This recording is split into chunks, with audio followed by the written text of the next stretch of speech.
આપણી સંકલ્પ ન્યૂઝ ચેનલને સબસ્ક્રાઇબ અને લાઇક કરો, બેલ આઇકન દબાવો જેથી આવનાર ન્યૂઝ અપડેટ્સની નોટિફિકેશન આપના મોબાઈલ પર સૌથી પહેલા પહોંચે. Like, subscribe and share the video.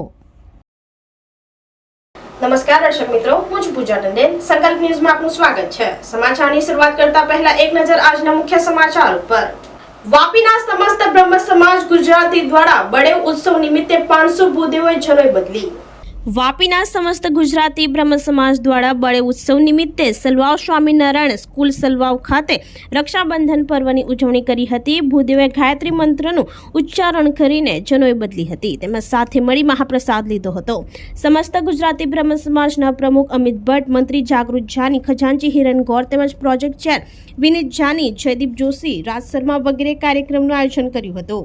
કાર્યક્રમમાં સમાજના વડીલો, ટ્રસ્ટીઓ, ભૂતપૂર્વ પ્રમુખો, કારોબારી સભ્યો, મહિલા મંડળના પ્રમુખ ઉષા શુક્લ તેમજ મહિલા મંડળની ટીમ વગેરે ઉપસ્થિત રહ્યા હતા, જેમાં 500 ભૂદેવ પરિવાર ઉપસ્થિત રહ્યા હતા. વાપીના સમસ્ત ગુજરાતી બ્રહ્મ સમાજે બળેવ ઉત્સવ નિમિત્તે 500 ભૂદેવોએ જનોઈ બદલી હતી.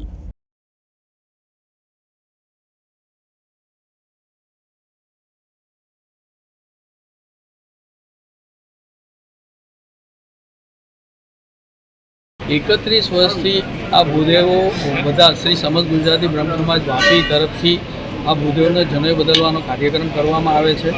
અને આજે તમે માનશો કે આજે છેલ્લા શનિ, રવિ, સોમ, મંગળ એમ કરીને 3-4 દિવસની રજા હોવા છતાં આજે વાપીમાં ટોટલ 71 ભૂદેવો એક સાથે બેસીને જનોઈ ધારણ કરી છે. અને એ ધારણ કરવાનું મહત્ત્વ એ છે, ધારણ તો દરેક છે 8 વર્ષે અને 11 વર્ષે જનરલી જનોઈ ધારણનો કાર્યક્રમ હોય છે, પણ એ પછી આ જનોઈ બદલવાનું કામ છે. જે દર વર્ષે જે જનોઈનો પર્વ કે નવા વર્ષનો પર્વ હોય એ હિસાબે આપણે આ કરી રહ્યા છીએ. અને એમાં એક અમારા દાદાશ્રી છે રાવલ સાહેબ, જે દર વર્ષે ભોજનનો લાભ આપે છે અને આજીવન આપવાના છે. જે બધા ભૂદેવો ઉમરગામના ખેડૂતે જંગલ મોડલ ફાર્મ આધારિત પ્રાકૃતિક ખેતી કરી ખેડૂતોને નવી રાહ ચીંધી. રાજ્યભરની વિવિધ સ્કૂલ કોલેજના વિદ્યાર્થીઓથી માંડીને અન્ય લોકો પણ આ જંગલ મોડેલ ફાર્મ નિહાળવા આવે છે.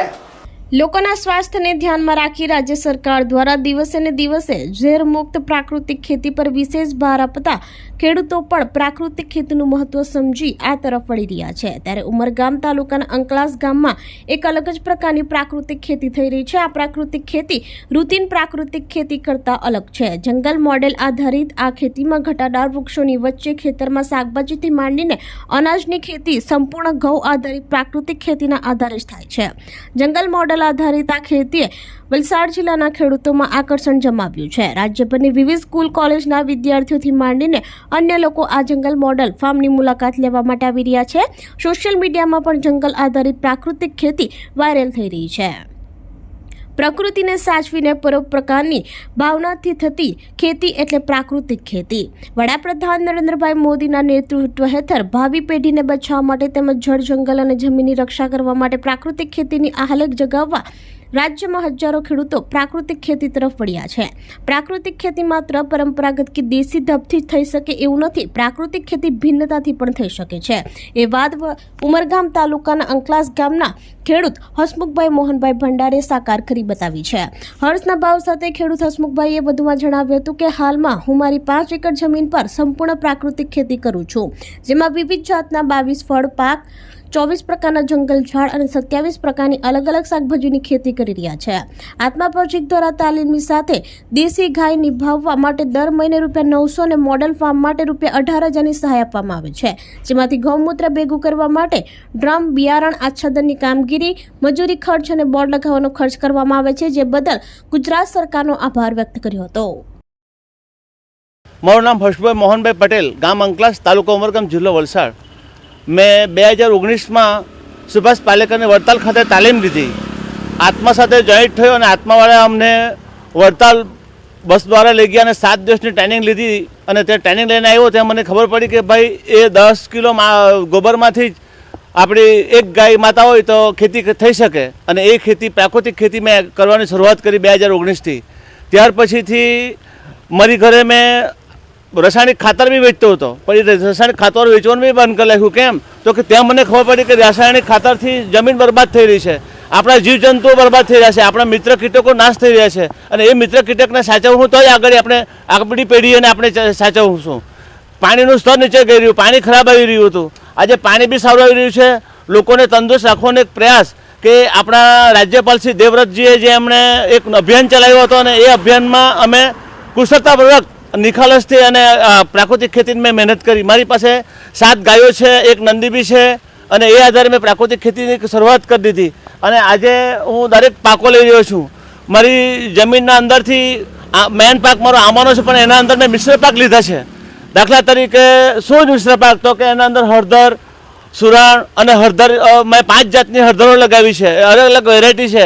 મારા ખેતરના અંદર સરગવા છે, જમરૂખ છે, સફરજન છે, દરેક જાતના એમ કરીને ટોટલી 44 જાતના ઝાડો છે મારી પાસે. અને આ રીતે મેં પ્રાકૃતિક ખેતી કરી. ભરૂચમાં મેઘરાજાના લાંબા વિરામ બાદ 2 ઇંચ તો વાલિયા ઝઘડિયામાં સરેરાશ 1 ઇંચ વરસાદ ખાબક્યો. ઉકળાટ અને બફારા વચ્ચે વરસાદ વરસતા વાતાવરણમાં ઠંડક પ્રસરી. ભરૂચ શહેર અને જિલ્લામાં લાંબા સમયના વિરામ બાદ વરસાદનું આગમન થયું હતું. ઉકળાટ અને બફારા વચ્ચે વરસાદ વરસતા વાતાવરણમાં ઠંડક પ્રસરી હતી. ભરૂચ શહેર અને જિલ્લામાં લાંબા સમયના વિરામ બાદ વરસાદનું આગમન થયું હતું. ઉકળાટ અને બફારા વચ્ચે વરસાદ વરસતા ભરૂચ જિલ્લામાં વિતેલા 24 કલાકમાં વરસેલા વરસાદના તાલુકાવાર આંકડા પર નજર કરીએ તો વાગરામાં 5 મિલીમીટર, ભરૂચમાં 2 ઇંચ, ઝઘડિયામાં 1.5 ઇંચ, અંકલેશ્વરમાં 18 mm, હાંસોટમાં 1 mm, વાલિયામાં 1 ઇંચ અને નેત્રંગમાં 18 mm વરસાદ નોંધાયો હતો. જ્યારે જંબુસર અને આમોદ તાલુકા કોરા કટ રહ્યા હતા. અત્રે ઉલ્લેખનીય છે કે હવામાન વિભાગ દ્વારા આજથી 3 દિવસ દક્ષિણ ગુજરાત અને સૌરાષ્ટ્રમાં ભારેથી અતિભારે વરસાદની આગાહી કરવામાં આવી છે, અને ફરી એકવાર મેઘરાજા ધબધબાથી બોલાવે તેવી શક્યતા હવામાન વિભાગ દ્વારા વ્યક્ત કરવામાં આવી છે. ભરૂચથી રિપોર્ટર અવી સૈયદ, સંકલ્પ ન્યૂઝ.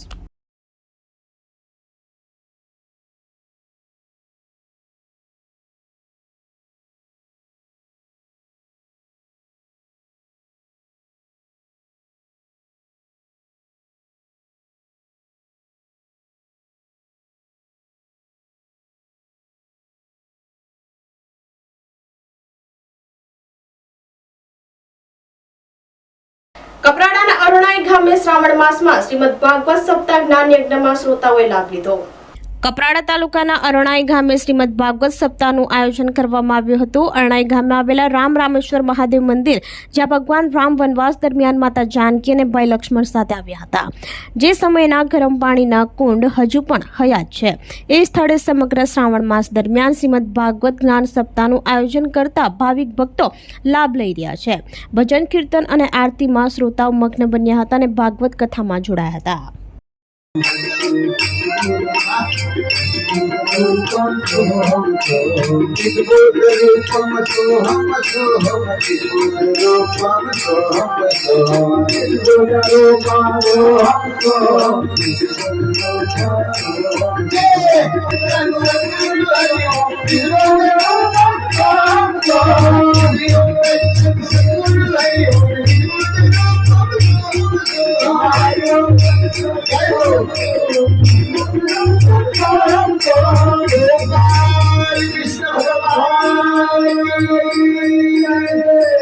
ગીર સોમનાથ કોડીનારમાં પરંપરાગત ખેડૂત યુવાનોની દોડમાં 15 જેટલા યુવાનોએ ભાગ લીધો. પ્રથમ આવનારને હળ 1 થી 3 ક્રમે આવેલ યુવાનોને રોકડ, મેડલ, ટ્રોફી આપી પ્રોત્સાહિત કરાયા. ગીર સોમનાથ જિલ્લાના કોડીનાર તાલુકાના દેવડી ગામે પરંપરાગત રીતે યોજાતી ખેડૂત યુવાનોની દોડ યોજાઈ હતી. આ દોડમાં 15 જેટલા યુવાનોએ ભાગ લીધો હતો. કદોદરા ગામથી દેવડી ગામ સુધી 2 કિલોમીટરની આ દોડ યુવાનોએ 7 મિનિટમાં પૂરી કરી હતી. ગીર સોમનાથના દેવડી ગામે આજથી 200 વર્ષ પહેલાથી રક્ષાબંધન પર્વ પ્રસંગે યુવાનોની આ દોડ યોજાય છે, જેને ગામઠી ભાષામાં અડિયું કડિયું તરીકે ઓળખવામાં આવે છે. આ સમય દરમિયાન ખેડૂતો ખેતીકામમાંથી થોડી નિરાંત અનુભવતા હોય છે. સારો વરસાદ થયા બાદ ખેતરમાં પાક લહેરાતો હોય તે જોઈ ખેડૂત આનંદિત થઈ ઉઠે છે. કોડીનારના દેવડી ગામમાં પણ પરંપરાગત રીતે 2 થી 4 કિલોમીટરની દોડનું આયોજન થાય છે. કડોદરા ગામેથી શરૂ થયેલી આ દોડ દેવડી ગામે પૂરી થઈ હતી, ત્યારે લોકોની તાળીઓ અવાજને વિજેતા સ્પર્ધકોને વધાવ્યા હતા. પ્રથમ ક્રમે વિશ્વસિંહ વિપુલભાઈ બારડ, દ્વિતીય ક્રમે ભવદીપસિંહ મોરી અને તૃતીય ક્રમે વેદાંતસિંહ બારત વિજેતા થયા હતા. વિશ્વસિંહ અને વેદાંતસિંહ બંને સગા ભાઈઓ છે. ત્રણેય વિજેતાઓને હજારોની રોકડ રકમ તથા સીલ, ટી શર્ટ, મેડલ ગ્રામ પંચાયત તથા ગામના અગ્રણીઓ દ્વારા અર્પણ કરવામાં આવ્યા હતા. તો પ્રથમ ક્રમાંકિત યુવાને પ્રતિકાત્મક રૂપે લાકડાનું હળ આપવામાં આવ્યું હતું. આ સ્પર્ધામાં વિજેતા બનવા માટે પાછલા કેટલાય દિવસોથી ખેડૂત યુવાનો તૈયારી કરતા હોય છે. સખત મહેનત બાદ આ સ્પર્ધામાં વિજેતા બની શકાય છે. ગીર સોમનાથથી રિપોર્ટર વિશાલ તંબોલી, સંકલ્પ ન્યૂઝ. આજે જે અળિયું કળિયુંના નામથી આ પ્રથા દર વખતે રક્ષાબંધનને દિવસે એટલે પૂનમને દિવસે યોજાય છે સાંજના, અને આ સ્પર્ધા છે એ આઝાદી પહેલાથી આ પ્રથા ચાલી આવે. આ ગામની જે યુવાનોમાં ઉત્સાહ, જે એની યૌવન શક્તિ, એનો એક જાતનો પરચો આ દિવસે આપે છે. અને આની અંદર જે યુવાનોએ પ્રેક્ટિસ કરી છે અને એના માટે રોજ આ દોડ માટે પ્રેક્ટિસ કરે છે, એ 1800 કિલોમીટરનું અંતર એમનામાં જે પહેલો, બીજો અને ત્રીજો એ ત્રણને એમાં સિલેક્ટ કરવામાં આવે છે. અને ગામ તરફથી જે ફાળો કરે, ગ્રામ પંચાયત તરફથી ફાળો કરે, એને પ્રોત્સાહન ઇનામ આપવામાં આવે છે. સ્પર્ધા પાછળનું મહત્વ યુવાનોની અંદર પોતાની તંદુરસ્તી, રમતગમત ક્ષેત્રે પોતે આગળ વધે અને બીજાઓને એનો પ્રોત્સાહન તરીકે એક દાખલા રૂપ બેસાડે કે આ સ્પર્ધાની અંદર રહી અને પોતે સ્પોર્ટ્સની અંદર આગળ આવી શકે. આ રક્ષાબંધનનો દિવસ એવો છે કે આ સમય છે એ યુવાનોને, ખેડૂતોને અને ગામ લોકોને ફુરસદનો સમય છે. આ સમયની અંદર કોઈ કામગીરી હોતી નથી. મારું નામ બારોટ વિશ્વ વિપુલભાઈ.